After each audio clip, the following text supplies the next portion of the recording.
অন্তরের কথা বলেছেন আল্লাহ তাবারাক ওয়া তাআলা। কার জন্য? জান্নাত আবু জেহেলের জন্য। আল্লাহ বলছেন পাক কালামের মধ্যে, খাতাবাল্লাহু আলা কুলুবিহিম ওয়া আলা সামিইহিম ওয়া আলা আবসারিহিম।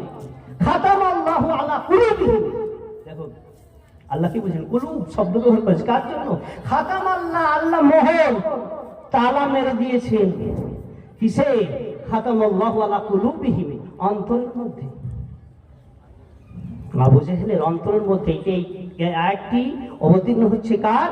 আবু জেহেলের জন্য। কিন্তু যদি আমরা আজ সমাজে থেকে আবু জেহেল হয়ে থাকি তো এই আয়াত আমার উপরে নির্ধারিত হয়ে যাবে। আল্লাহু আকবার। বলুন, সমাজে আমাদের আবু জেহেল আছে কি নাই? আমরা মুসলমান হতে পারি, কিন্তু মুসলমান হওয়া সত্ত্বেও আমি আবু জেহেল হয়ে আছি। আল্লাহ জানেন, আল্লাহ মহাজ্ঞানী, মহাপণ্ডিত, জানেন, গালিমুল গায়েব।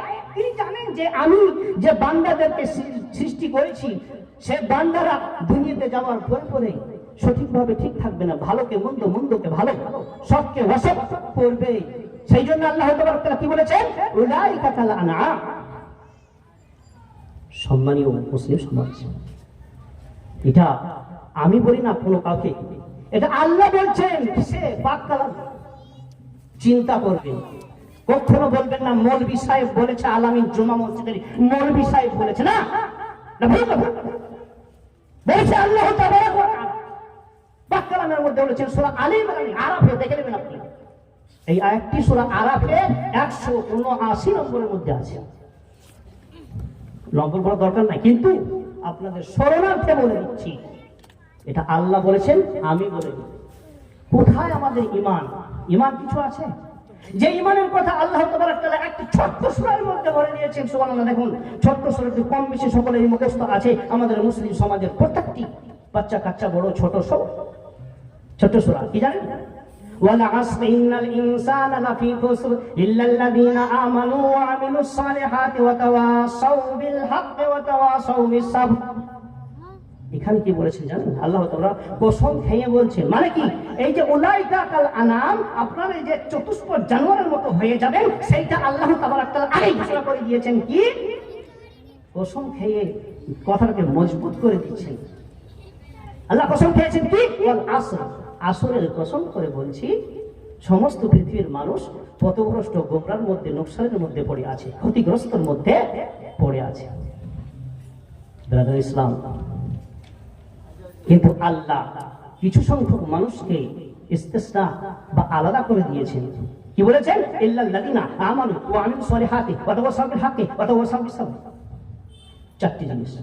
এই চারটি জিনিস আপনার মধ্যে, পুরুষ হোক মহিলা হোক, চারটি জিনিস যদি আপনার মধ্যে চলে আসে, আপনার মধ্যে সম্পূর্ণ মুসলিম ইসলাম চলে আসবে, কোনো সন্দেহ নাই। ওইটি আল্লাহ তাবারাক ওয়া তাআলা বলেছেন।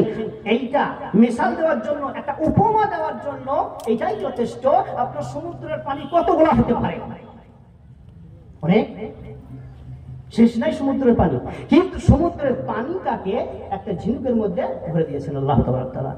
এই সূরাটার উপমা দেওয়া হয়েছে। মুফাসসিরিন কেরাম বলতে চাইছেন, তার মানে সম্পূর্ণ ইসলামটা এই সূরার মধ্যেই ভরা আছে। দেখুন, ঈমান নিয়ে এসেছেন, ঈমান নিয়ে আসার পরে আপনি আমলে সলে করছেন, তারপরে কি করছেন? ওয়া তাওয়াসাউ বিল হাক্কি, এক অপরকে সৎ পথের, সৎ উপদেশ, সৎ পথ, সতের নসিহত করছেন।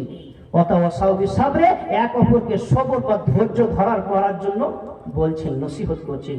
সুবহানাল্লাহ। দেখুন, আপনি ঈমান নিয়ে চলে এসেছেন। ব্যাখ্যা করব, ব্যাখ্যা করলে তো আপনার সারা রাত পার হয়ে যাবে। আল্লাহু আকবার। আমানু, ঈমান নিয়ে এসো, ওয়া আমিলুস সালিহাত, ঈমান নিয়ে আসার পরে আমিল। আমাদের কম বেশি সকলেরই ঈমান আছে, আর যার নাই, যখন খেলাতে পড়ে তখন ঈমান নিয়ে আসে। কিছু মানুষ ঈমান নিয়ে চলে এসেছে, আর কিছু মানুষ ঈমান নিয়ে আসেনি, খেলায় পড়ে তারপরে ঈমান নিয়ে আসে। তো ঈমান আমরা কম বেশি সকলেই এসেছি ব্রাদার ইসলাম। কিন্তু ঈমান নিয়ে আসার পরে আপনাকে আমিলুস সলেহ বলেছে। আমিলুস সলেহ মানে আমলে সলেহ করতে বলেছে। কি? সলেহ মানে নেক কাজ, বদ কাজ নয়, নেক কাজ। এবার নেক কাজের মিসাল ধরে নেব, একটা একটা করে বলতে লাগবে। নেক কাজ, নেক কাজ কি আছে জানেন? আমাদের পরিবেশের মধ্যে একটার পর একটা নেক কাজ আছে। যদি বিয়ে লাগে আপনার ইমানের অংশ বোঝা যাবে। বিয়ে লাগলে পরে কি হয়ে যাবে? মৌলভী সাহেবকে ডেকে নেন, মৌলভী সাহেবকে ডাকার পরে বিয়ে পড়াইতে হবে। কিভাবে পড়াইতে হবে জানেন? মৌলভী সাহেবকে বলবে খাতাটা ধরো, খাতাটা ধরার পরে সেই মহিলাদের কাছে যাও যার আজ বিয়ে, তাকে নেকা কবুল করো, করার পরে এখানে এসো এবং 3 বার সাক্ষী দাও। 3 বার সাক্ষী দেওয়ার পরে উকিল জজ ব্যারিস্টার যে আছে তারা সাক্ষী দিবে। সাক্ষী দেওয়ার পরে বলবে হ্যাঁ বিয়ে কবুল করেছে।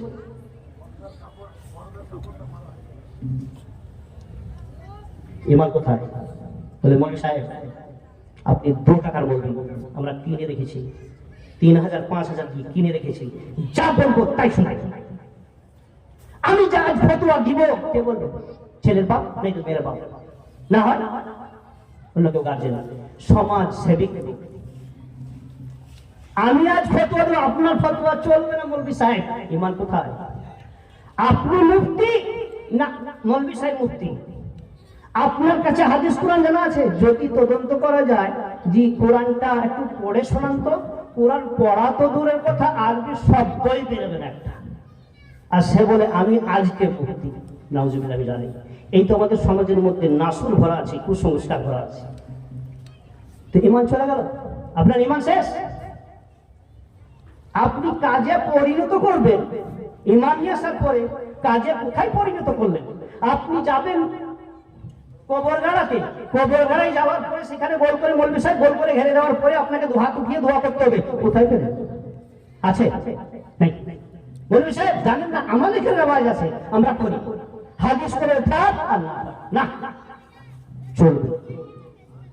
মৌলভী সাহেবকে কাজ করো, ওকে তাড়াতাড়ি হিসাব করে মসজিদ থেকে পালা চলে যেতে বলবে।